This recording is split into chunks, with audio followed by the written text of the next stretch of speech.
diri kita dengan Allah yang tahu. Makanya kajilah diri kita, kenalilah diri kita sebelum mengenal Tuhanmu. Kenali diri dulu, pasti aku akan kenal Tuhanmu. Karena semuanya ada di dalam diri ini. Proses kita itu semuanya ada di dalam diri. Ya, mau kembali kepada Allah ada di dalam diri kita ini. Semua lengkap kalau kita mengkaji diri kita. Ya, kajilah diri. Karena kita itu sudah lengkap sebenarnya. Cuma kadang-kadang manusia belum paham dan belum mengetahui ilmunya. Ya, kalau sudah ketemu ilmunya enak, menuju ke inna lillahi wa inna ilaihi rajiun sudah jelas, bukan goib lagi, terang jalannya, jelas jalannya. Kita mau kemana? Jelas jalannya. Pasti insya Allah selamat kalau udah ketemunya itu. Hari-hari dengan kita, makan sudah bersama kita, berhubungan suami istri sudah beserta kita, bekerja sudah beserta kita. Di dalam diri kita tidak ada kebohongan. Hilang kebohongan, hilang kerakusan, hilang kesombongan. Yang ada apa? Rasa kasih sayang kepada seluruh makhluk. Bagaimana orang itu selamat? Dirinya hanya begitu. Karena apa? Rasulullah mengajarkan seperti itu. Rasulullah mengajarkan seperti itu.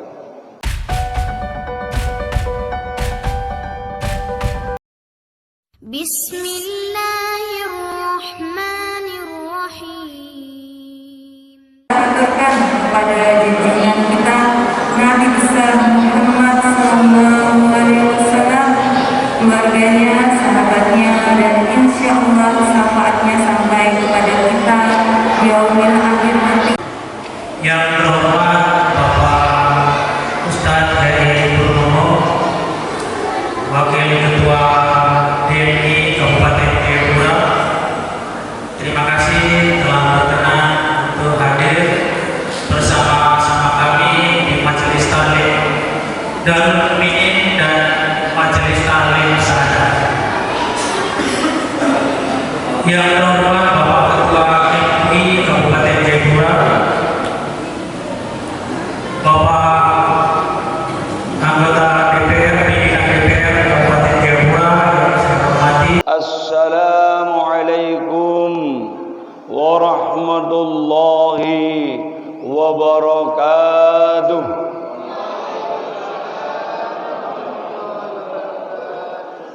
Alhamdulillahi rabbil alamin.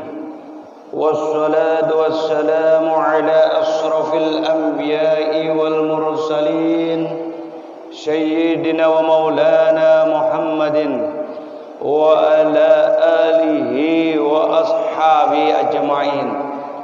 Ashhadu an la ilaha illallah wahdahu la syarika lah wa ashhadu anna Muhammadan abduhu wa rasuluh amma ba'du.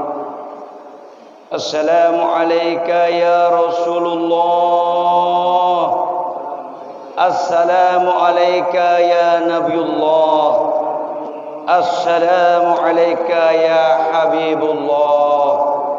La ilaha illallah Muhammadur Rasulullah, kalimatu haq, alaiha nahya wa alaiha namut wa biha nu'asu insyaallah ta'ala minal aminin. Qala Allah ta'ala fil Qur'anil azim, a'udzu billahi minasy syaithanir rajim. Bismillahirrahmanirrahim.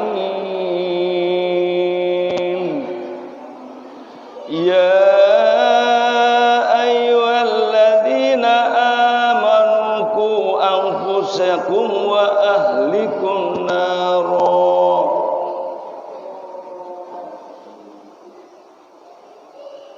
Yang terhormat Bapak Ketua Takmir Masjid Darul Mukminin, Bapak Purwanto dan jajarannya, seluruh jamaah pengajian baik dari Majelis Taklim Darul Mukminin baik yang laki-laki, bapak-bapak maupun yang perempuan, yang kami hormati Ketua Majelis Ulama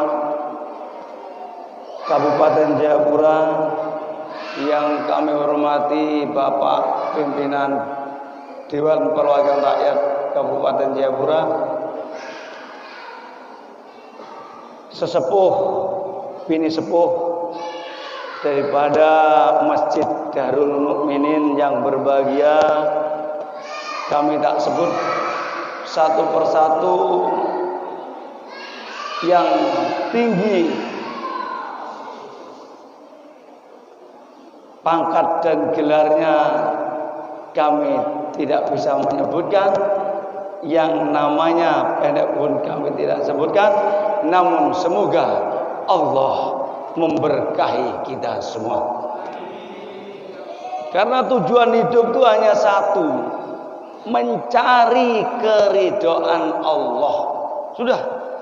Kalau hidup hanya satu tujuan, mencari keridhaan Allah, dimanapun kita berada, hidup ini terasa berkah dan nikmat. Kalau yang dicari hanya nur Allah, nur Rasulullah, nur sifatullah, kemana hendak melangkah? Diri kita akan selamat dunia dan akhirat, di negeri manapun juga. Karena hanya pancaran nur Rasulullah itulah yang membuat diri kita terbentengi dari segala bentuk kemaksiatan. Kalau diri kita berada dalam nur, insya Allah semua akan beres. Insya Allah semua akan beres, hidup dunia dan akhirat. Tidak ada rasa dengki, iri, ujub, riak, sombong itu hilang dalam diri kita. Takabur, apa yang disombongkan diri kita ini, kalau sudah mati, apa yang dibawa? Hanya amal-amal ibadah. Makanya ayat yang saya bacakan di atas tentang kematian. Wahai orang-orang yang beriman, ya ayyuhalladzina amanu qu anfusikum wa ahlikum nar. Qu anfusikum, jagalah dirimu. Diri kita ini siapa? Dari ujung rambut sampai ujung kaki ini diri. Kalau sudah bisa menjaga diri, wa ahlikum, keluarganya dijaga, masyarakatnya dijaga. Karena tugas kita estafet daripada wali-wali Allah, tugas kita estafet dari baginda Rasul, ingin menyelamatkan umat. Umat itu supaya selamat bagaimana? Dekatkanlah ke masjid-masjid Allah, bukalah pengajian-pengajian. Ini awal pengajian pada tahun ini di Darul Mukminin mulai diawali kembali. Giatkanlah semuanya, semuanya semangat. Karena di dalam pengajian dan pengkajian, disitulah taman-taman surganya Allah. Disitulah cahaya nur Rasulullah, nur Allah selalu menyertai kita. Disitulah. Kalau bukan di taman pengajian, tidak ada yang kita dapatkan. Kalau bukan di taman-taman pengajian, tidak bisa kita dapatkan. Tidak bisa diri kita membedakan antara yang hak dengan yang batil. Tidak bisa. Bayangkan, Mbak, suatu ketika baginda Rasulullah sallallahu alaihi wasallam sedang memberi tausah kepada seluruh sahabat. Begitu di pertengahan tausah baginda Rasulullah, suatu kisah, ada seorang masuk dalam tausiahnya, dalam pengajiannya baginda Rasul. Para sahabat kaget. Begitu fulan ini datang, baginda Rasulullah itu mukanya marah, Pak. Merah. Kelihatannya dia marah, menyala dia, merah. Tetapi di akhir daripada Rasulullah memberikan tausah kepada para sahabat, memberikan nasihat kepada para sahabat, memberikan bayan taklim kepada para sahabat. Pemuda itu pergi, Rasulullah tersenyum, seakan-akan Rasulullah gembira. Gembira hati Rasulullah, senang hati baginda Rasul. Maka para sahabat bertanya, wahai baginda Rasul, di saat si fulan tadi datang menghampiri majelis ini, menghampiri taklim, menghampiri pengkajian ini, engkau seakan-akan marah, mukamu merah, matamu memerah. Ada apa gerangan baginda Rasul? Tetapi anehnya, di akhir daripada pengajianmu ya baginda Rasul, fulan tadi pergi, engkau tersenyum, senang, gembira hatimu. Maka dijawab oleh baginda Rasulullah sallallahu alaihi wasallam, wahai para sahabat, ketahuilah, pada saat si fulan datang tadi, dia mendengarkan apa isi daripada tausiah taklim tadi, dia membawa banyak dosa buih di lautan. Maka di akhir daripada tausiah saya tadi, taklim saya tadi, wahai sahabat, hatinya terketuk untuk taubat kepada Allah dengan tubu ilallah taubatan nasuha. Makanya Allah berikan pengampunan seluruh dosa yang dibawa fulan tadi. Makanya hatiku gembira dan tersenyum bisa menyelamatkan si fulan tadi. Bayangkan, itulah kesenangan baginda Rasulullah.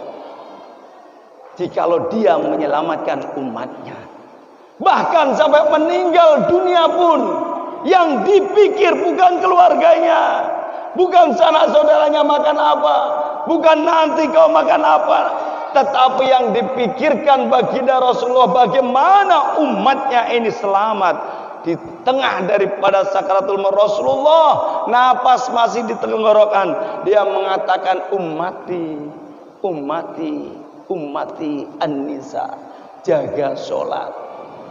Bayangkan, bukan keluarga Rasulullah yang dipikir, tetapi umatnya suruh menjaga sholat, khususnya bagi ibu-ibu. Anisa, akhirnya Anisa jaga sholat.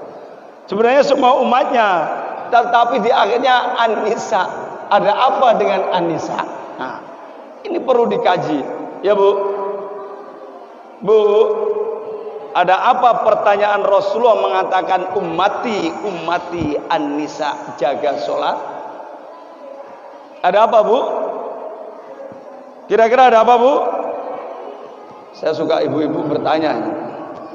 Ya ibu-ibu, kalau tausiah biasanya kita tuh godaannya banyak, Bu. Anak segala macam, tetapi kalau di sini godaannya biasanya HP, Bu. HP itu kalau tiasnya nggak pernah berdering, tetapi tangan ingin mencet terus ya. Ini Bu, jangan dikata di dalam masjid tidak ada setan, setan banyak Pak. Ini setan ini Pak. Dengar tausiah, kau dengarkan itu anak kecil saya. Lebih baik kita main ini. Genjet aja.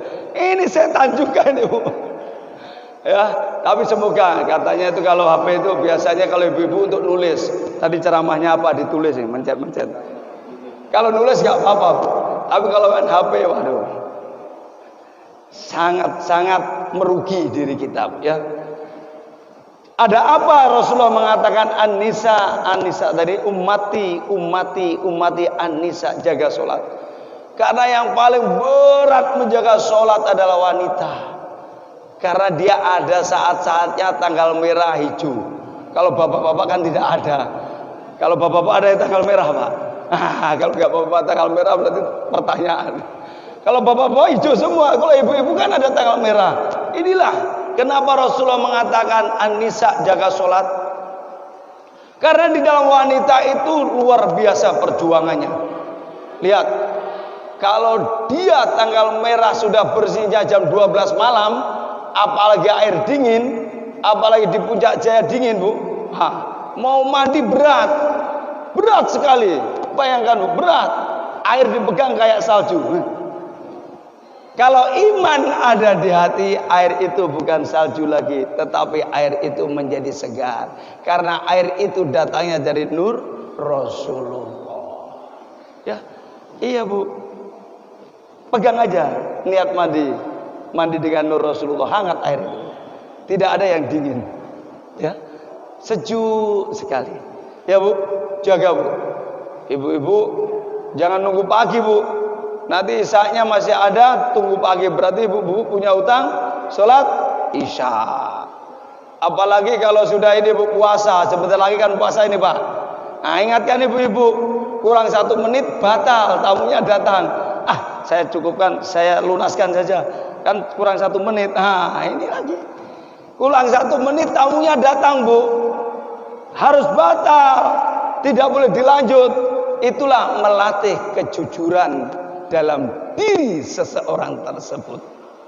Diri kita dengan Allah yang tahu. Makanya kajilah diri kita. Kenalilah diri kita sebelum mengenal Tuhanmu. Kenali diri dulu, pasti aku akan kenal Tuhanmu. Karena semuanya ada di dalam diri ini. Proses kita itu semuanya ada di dalam diri. Ya, mau kembali kepada Allah ada di dalam diri kita ini. Semua lengkap. Kalau kita mengkaji diri kita, ya, kajilah diri. Karena kita itu sudah lengkap sebenarnya. Cuma kadang-kadang manusia belum paham dan belum mengetahui ilmunya. Ya, kalau sudah ketemu ilmunya enak, menuju ke inna lillahi wa inna ilaihi rajiun sudah jelas, bukan goib lagi, terang jalannya, jelas jalannya. Kita mau kemana? Jelas jalannya. Pasti insya Allah selamat kalau udah ketemunya itu. Hari-hari dengan kita, makan sudah bersama kita, berhubungan suami istri sudah beserta kita, bekerja sudah beserta kita. Di dalam diri kita tidak ada kebohongan.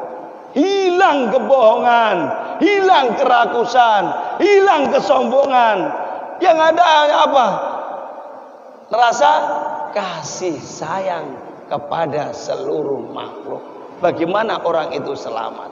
Dirinya hanya begitu. Karena apa? Rasulullah mengajarkan seperti itu. Rasulullah mengajarkan seperti itu. Kita cukup setengah jam saja ya Pak Ketua Takmir ya, karena malam jangan banyak-banyak. ya Pak, singkat padat dan jelas saja ya, malam kasihan ya. Besok hari jam kerja misalnya. Ingatkan saya kalau Assalamualaikum. Biasanya kalau udah ngomong itu lama. Kalau ngomong dengan Pak Danlan itu sampai pagi deh. Duduk begini sampai pagi ya.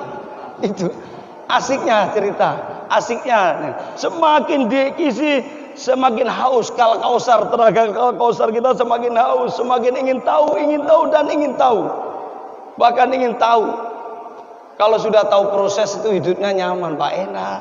Dimanapun terasa nyaman. Karena apa? Diri kita tidak ada kesombongan, tidak ada angkuh, tidak ada iri hati, tidak ada ujub, tidak ada riak, tidak ada. Semuanya satu, mencari keridhaan Allah, menyelamatkan umat ini sebagaimana baginda Rasulullah sallallahu alaihi wasallam menyelamatkan umatnya, menyelamatkan kita. Jangan cari syafaat setelah mati, terlambat, masya Allah. Cari syafaat itu setelah mati. Nanti kalau mati saya cari syafaat, masya Allah, salah. Sekarang ini cari syafaat. Cari pertanyaan bukan akhir setelah mati dijawab. Jawab. Sekarang ini kita jawab. Coba Bu, bayangkan kalau tidak percaya jawaban nukar nakir. Cukup satu, bapak jaga sholat, ibu-ibu jaga sholat, sudah clear semuanya. Man rabbuka? Allahu Akbar. Sholat berjamaah dijaga, nggak pernah ditinggalkan. Otomatis diri kita menjawab siapa? Man rabbuka? Allahu Akbar, sudah jelas. Takbir. Allah lah Tuhanku, tidak ada yang lain. Ya, Allah. Karena dia menjaga sholat, cukup jaga sholat. Man nabiyuka? Asyhadu an la ilaha illallah wa asyhadu anna Muhammadar Rasul. Sudah jelas, sudah dijawab dalam sholat. Kenapa kita suruh menjaga sholat? Jelas. Pertanyaan karena akan dijawab saat sholat.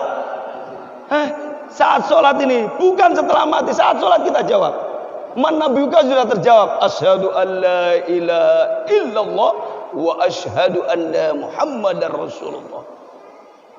Rasul Muhammad adalah nabiku. Apalagi man rabbuka, man nabiyuka, wa madinuka. Apa agama? Sudah jelas, sudah sholat kok ditanya agama lagi. Saya kadang-kadang saya mau berdebat salah malaikat nukar nakir dalam hati saya, tapi tidak boleh sombong. Kalau itu ustadz yang lagi kondang itu, ustadz yang di YouTube, dia mau berdebat sama malaikat. Ini siapa ini? Sering kajian saya. Yang muda-muda ini Pak, yang topinya juga begini nih. Siapa itu Pak? Kalau pagi pasti ada. Siapa Bu? Lupa saya. Saya sering kajian dengan beliau. Yang dari Gus Baha. Gus Baha itu kan berdebat dengan malaikat yang pintarnya. Ya. Lawang kita sudah sholat, sudah menjaga sholat, masih ditanya begitu. Kenapa pertanyaan itu? Pertanyaan itu ditanyakan kepada orang-orang yang tidak mau menjaga sholat. Itu tujuannya. Orang yang tidak mau jaga sholat pasti ditanya ikut, dia gelagapan apa saya? Dia takut dia. Nggak pernah sholat, manrobuka. Takut dia. Hajar sama malaikat. Bilang setengah mati Pak, bukan mati, setengah mati. Hancur lebur tapi masih ada nyawanya Pak. Ini nyawa ini hancur lebur tapi masih ada nyawanya.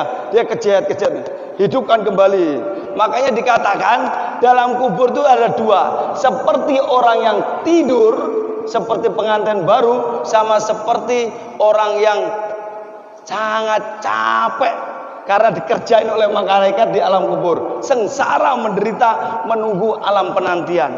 Karena dua. Kalau kita menjaga sholat tadi sudah jelas. Man rabbuka, man nabiyyu, man dinuka, man ihwanuka. Siapa saudaramu? Sudah jelas setiap takbir saudara kita kaum muslimin dan muslimat. Sudah jelas jawabannya. Ya, sudah gamblang. Imamuka, imammu apa? Al-Qur'anul Karim. Setiap saat dibaca, sekarang banyak sekali. Ya, One Day One Juz, ikuti program One Day One Juz. Banyak di grup-grup ini, grup One Day One Juz, ikuti. Karena apa? Al-Quran memberi syafaat kepada kita manakala kita katamkan hanya Al-Quran 2 kali dalam setahun. Harus katam 2 kali. Saya ingatkan kepada diri kami dan bapak-bapak, ibu-ibu semua, hatamkanlah Al-Quran dalam 2 kali 1 tahun. Itu haknya Al-Quran. Kalau ingin menjadi Al-Quran sambil berjalan, kaji diri kita. Ya, kaji diri kita. Kaji diri kita dengan Al-Quran. Samakah kita sehari-hari kehidupannya dengan Al-Quran sebagai imam kita? Sudahkah kita seperti Al-Quran? Tanyakan kepada diri kita masing-masing. Kalau ingin selamat, imam kita betul-betul kita imami. Kalau Al-Quran tidak boleh hoak, ya jangan hoak. Kalau Al-Quran tidak boleh menyebar berita-berita yang sepantasnya tidak disebar, ya jangan disebar. Kalau Al-Quran tidak boleh gosip, ibu-ibu jangan pernah gosip. Ingat Bu, orang gosip bahaya Bu. Ya, kalau Al-Quran tidak boleh kita sombong, ya jangan sombong. Apa yang disombongkan di dunia ini? Kalau Al-Quran tidak boleh kita, banyaklah larangan dalam Al-Quran. Jangan ikuti imam kita Al-Quran. Ya, ikuti imam kita Al-Quran, insya Allah selamat diri kita. Jadi manusia ini sebenarnya ada 5 S yang saya akan sampaikan. Apa S tersebut? Ya, 5 S dalam kehidupan kalau kita amalkan, insya Allah diri kita akan selamat dunia dan akhirat. Saya rangkum karena sudah 20 menit. 5 menit lagi Pak ya, setengah jam saja. Ya Bapak sesepuh ya, 5 menit lagi. Ada sesepuh kita, sesepuh Darul Mukminin. Ada 5 S dalam kehidupan yang harus kita aplikasikan agar hidup ini berkah dunia akhirat. S yang pertama, jaga sholat. Yang saya terangkan tadi, jaga apa Bu? Jaga biar sholat menjadi teman di dalam kubur kita. Biar sholat menjadi jawaban bagi pertanyaan mungkar dan nakir yang saya katakan tadi. Jaga sholat. Yang kedua, jaga sholawat. Nah, hidup ini biasakan jaga sholawat. Perkenalkan diri kita kepada baginda Rasul. Sejatinya sholawat itu memperkenalkan diri kita kepada baginda Rasulullah. Karena hadisnya sudah sahih. Barang siapa yang perbanyak membaca sholawat, begitu nanti kelak dibangunkan di padang mahsyar, dia berkumpul bersamaku. Hadisnya jelas, Bukhari dan Muslim. Makanya perbanyak sholawat. Entah itu Allahumma sholli ala sayyidina Muhammad wa ala ali sayyidina Muhammad, terserah. Sallallahu alaihi wasallam, terserah. Baca, istiqomahkan. Kalau setiap ba'da subuh 1000 kali ya terserah. Namanya juga amalan. Amalan itulah yang akan membimbing kita. S yang kedua, jaga sholawat. S yang ketiga apa? Jaga sedekah. Kalau tidak sedekah, hati ini terasa kurang dalam hidup kita. Kurang. Ada yang kurang apa kira-kira hari ini? Oh, ternyata saya belum sedekah. Apalagi pada sedekah subuh. Istiqomahkan Pak. Karena di subuh itu ada 2 orang malaikat berdoa kepada kita. 1 keberkahan rezeki, yang kedua keburukan rezeki. Rezeki kita buruk karena nggak mau sedekah. Ya, didoakan malaikat. Kalau ingin rezeki kita berkah, jaga sedekah subuh. Istiqomahkan. S yang keempat, jaga silaturahmi kita. Jangan ada musuh di antara kita, baik sesama manusia maupun makhluk yang lain. Kalau diri itu sudah seperti itu, sudah bisa seperti itu, insya Allah di mana kita berada itu rasanya bahagia Pak. Karena apa? Tidak ada musuh di dalam hati kita. Apalagi dengan siapapun. Dengan manusia aja tidak ada. Dengan siapapun makhluk Allah, tidak ada musuh. Rasanya hanya kasih sayang di dalam diri kita. Maka jaga silaturahmi. Ini ibu-ibu, awas jangan pecah silaturahmi antara tetangga satu dengan tetangga lain, antara atasan dengan bawahan. Jangan sempat pecah. Sempat pecah silaturahmi, kita menjadi orang yang rugi di akhirat, bangkrut di akhirat. Dikatakan dalam sebuah hadis, kita bangkrut di akhirat. Bangkrutnya kenapa? Belum sempat meminta maaf kepada si fulan sudah meninggal. Ini ada riwayat mengatakan dia mau masuk surga ditarik sama malaikat. Selesaikan dulu hablum minanas selaku di dunia. Engkau pernah mendolimi si fulan menuntut kepada engkau, wahai fulan, ya Allah, fulan telah mendolimi diriku. Maka Allah malaikat ambil kebaikan si fulan, diberikan kepada yang pernah didolimi. Kalau masih ada, kebaikannya sudah habis, ini kebaikan sudah habis, maka kejahatan si fulan yang didolimi ini diberikan kepada orang yang mendolimi. Maka ini tidak bisa masuk surga, dilemparkan kepada nerakanya Allah. Maukah kita seperti itu Bapak, Ibu? Bu, mau seperti itu Bu? Pasti tidak mau. Makanya jaga silaturahmi kepada siapapun. Jaga, jangan sempat retak antara tetangga, bawahan, atasan, rekan, semuanya jaga silaturahmi. Jaga hubungan baik sesama siapapun. S yang terakhir, jaga syukur kita kepada Allah. Sudah. Kalau kita sudah bisa menjaga syukur kita kepada Allah, dunia ini terasa nyaman. Hidup dimanapun terasa tentram. Karena apa? Diri kita senantiasa bersyukur kepada Allah. Alhamdulillah ala kulli hal. Amalannya segala puji bagi Allah. yang telah memberi segalanya. Segalanya milik Allah. Kita akan kembali kepada Allah. Apapun milik Allah. Jangan menjadi manusia yang tidak pernah syukur kepada Allah. Ayatnya sudah jelas. Lain sakartum la azidanakum wa lain kafartum inna adzabillah sadid. Jikalau hambaku pandai bersyukur atas nikmat yang aku anugerahkan, maka aku akan tambahkan nikmat-nikmat tersebut. Jikalau hambaku kufur terhadap nikmat lasadid, azab Allah terasa amat pedih. Maka jaga syukur kepada Allah. Apa Bu? 5S Bu? Bu, yang bisa HP saya ini ada uangnya ini, bisa ini. Ada uangnya 50.000 tapi Bu. Bu? Coba siapa yang bisa mengembalikan? Ada uang 50.000 ini Bu. Cuma 50.000. Yang bisa langsung tampil ke depan Bu. Apa Bu? Konsep hidup berkah dunia dan akhirat ada 5S. Siapa yang bisa menyebutkan? Wah, ya, pembawa acara. Sebutkan Bu. S yang pertama? Ya. S yang kedua? S yang ketiga? S yang keempat? S yang kelima? Wah ini Bu, 50.000 ini Bu, ini Bu, betul nih Bu, sedekah saya Bu. Kan saya suruh jaga sedekah, makanya sedekah Bu, mari Bu. Terima kasih, Allahu Akbar. Ini sudah. Kalau konsep hidup 5 itu kita terapkan dalam kehidupan, insya Allah kita menjadi manusia-manusia yang berguna, manusia yang bahagia dunia dan akhirat. Demikian yang kami dapat sampaikan. Mudah-mudahan ada manfaatnya bagi diri kami pribadi dan bagi jamaah pada umumnya. Demikian kami tutup. Usikum wa nafsi bitaqwallah.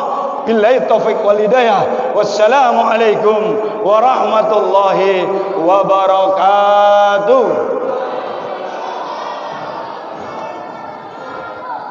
Alhamdulillah.